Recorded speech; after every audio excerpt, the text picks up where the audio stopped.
Hey folks, this is Bob Heilbrunner, and this is a part of class 3 uh, of a 9-part course called Belonging to Each Other and the Planet.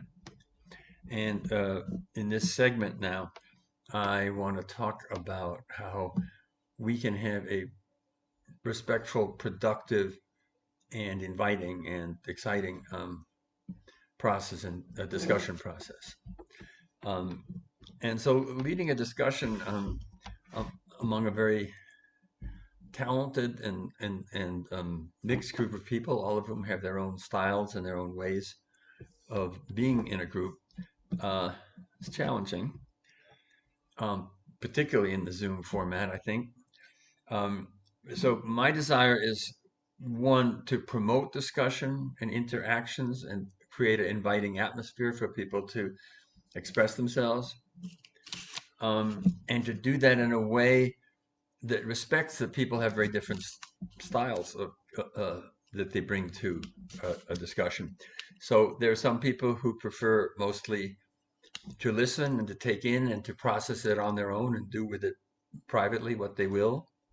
There's some people who prefer to speak more but don't really know how to take the floor, um, especially among other people who are skilled at that.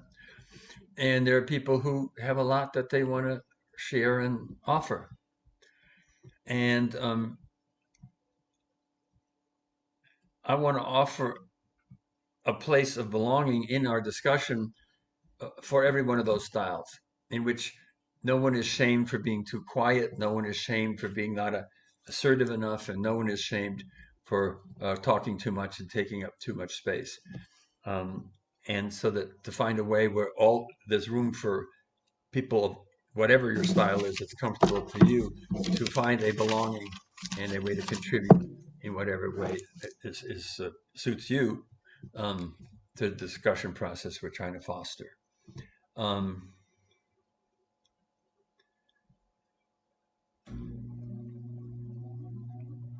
so if the class is about belonging and being part of a whole and being yourself, um, this process is a mini workshop and a microcosm uh, of how to do that, within all the larger levels of belonging that we're talking about in the course of the class. Um, but again, what's most important to me is that no one gets shamed, um, in how they're conducting themselves in the class. And but this is a complicated process, and it's an ongoing work in progress. Having a group dynamic is an ongoing work in progress. And but I want to say that if what this class is about is belonging, how to belong, then whatever energy goes into developing a process that works for as many of us as possible is not a waste of our time or a distraction from the content of what we're doing, but it's actually a place to practice different styles of belonging and for each of us to find a style of belonging that works for us. Um, and to remind that in the theme of belonging, we've defined belonging as both being able to fully manifest yourself, be able to fully develop and offer the gifts that you have. Now, in this case, we're talking about as an individual, but also as a species and as a member of a larger society and as a member of blah, blah, on every scale. But right now, we're talking about in a group conversation, how do we manifest, and offer what we have to offer, and on the other hand, do that, in a way that contributes to the communion of the whole and that's respectful of what others bring. And in talking about that, I want to get away from the traditional view, which is the zero sum view, which is if you talk a lot, then you're hogging the space and you're making it harder for other people to talk. And so you should be quiet so other people, that encouraging other people to talk is done in sacrifice of self. And there's a part of that. But I also want to say that if you don't look at it as a zero-sum game, the fact is that by contributing and speaking yourself, you may also make it easier for other people to speak. One, because you're modeling that it's okay to speak, and two, that you're offering content from which other people can take off.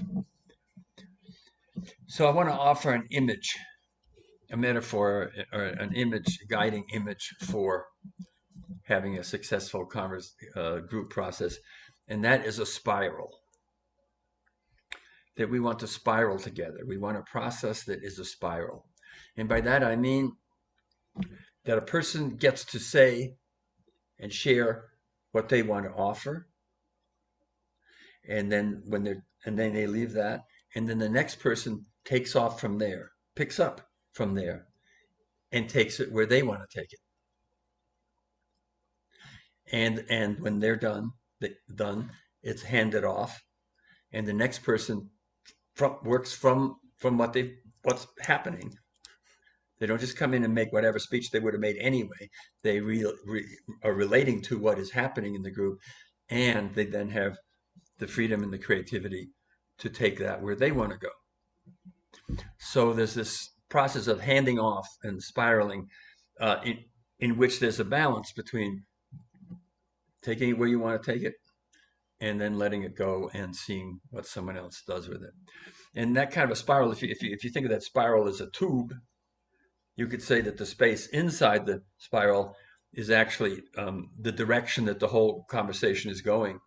And that may not be predetermined or clear. It's not like, oh, no, this is what we're talking about, and you should all be talking about this. No, it'll be created by a continuous thread in which everyone, but what we'll be doing is building a unified conversation.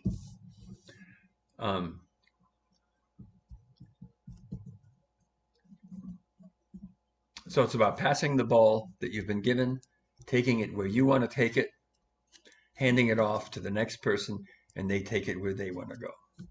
And that's an opportunity. I know I'm repeating myself, but to summarize, that means that you both get to offer what you want to offer and have that offering be part of an ongoing conversation.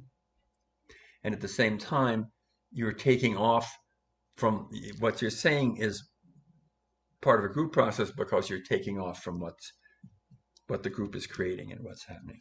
Now, I don't mean that as I do not want that to be some new strict rule that everybody gets self-conscious of, oh, am I spiraling? Am I doing that? I just want that to be a loose metaphor for how to balance self-expression with being part of a whole. So that we are all engaged in one conversation. There is one conversation that we all get to engage in, rather than everybody having their own sort of private conversation.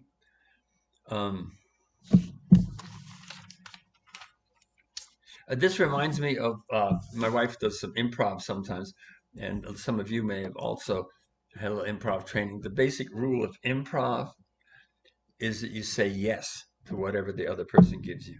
Whatever the person gives you, you say yes, and then you get to take it where you want to take it.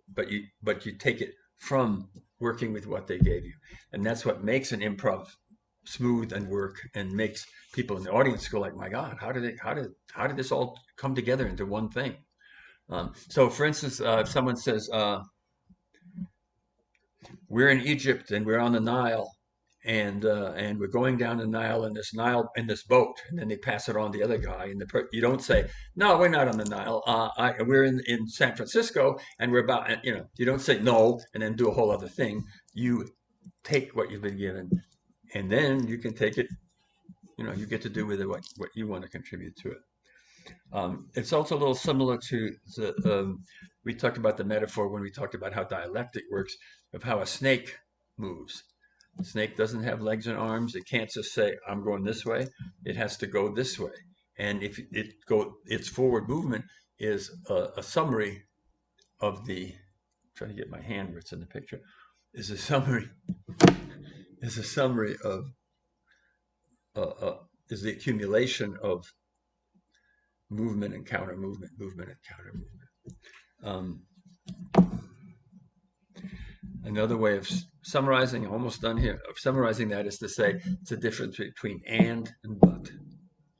That when somebody says something, you're saying and, not but. And because that it's the but that makes it a polarity. And the and is a view that includes that opposites can both be true, that opposites can be part of a whole. So it belies the polarizing logic of this versus that. And an example would be the individual being an individual and being part of a whole.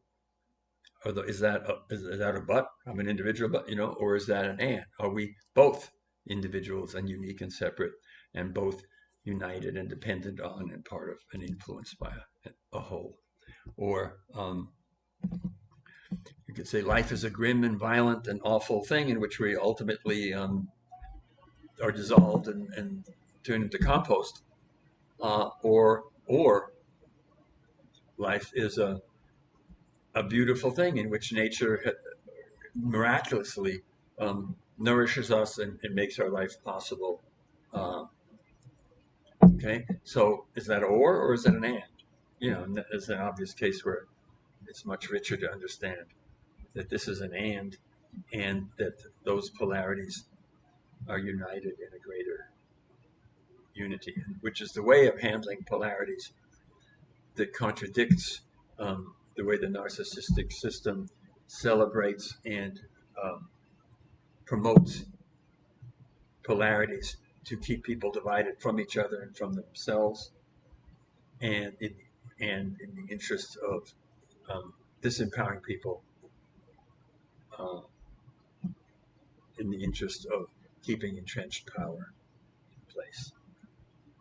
So, with that as a this is not being said particularly in terms of the introductions we're about to move into, but about discussion in general. But that being said, um, the next thing we're going to do today is go into introductions where we get to share with each other, um, get to know each other a little better. And among the things that I'm most interested in um, hearing from people is what brings you here. What are the gifts that if you're not too shy to talk about your gifts, what are the gifts that in your highest hope you would have to bring into offer to creating the world that you'd like to live in, or your kids or grandchildren to live in? What are the gifts you'd like to find a way to offer? And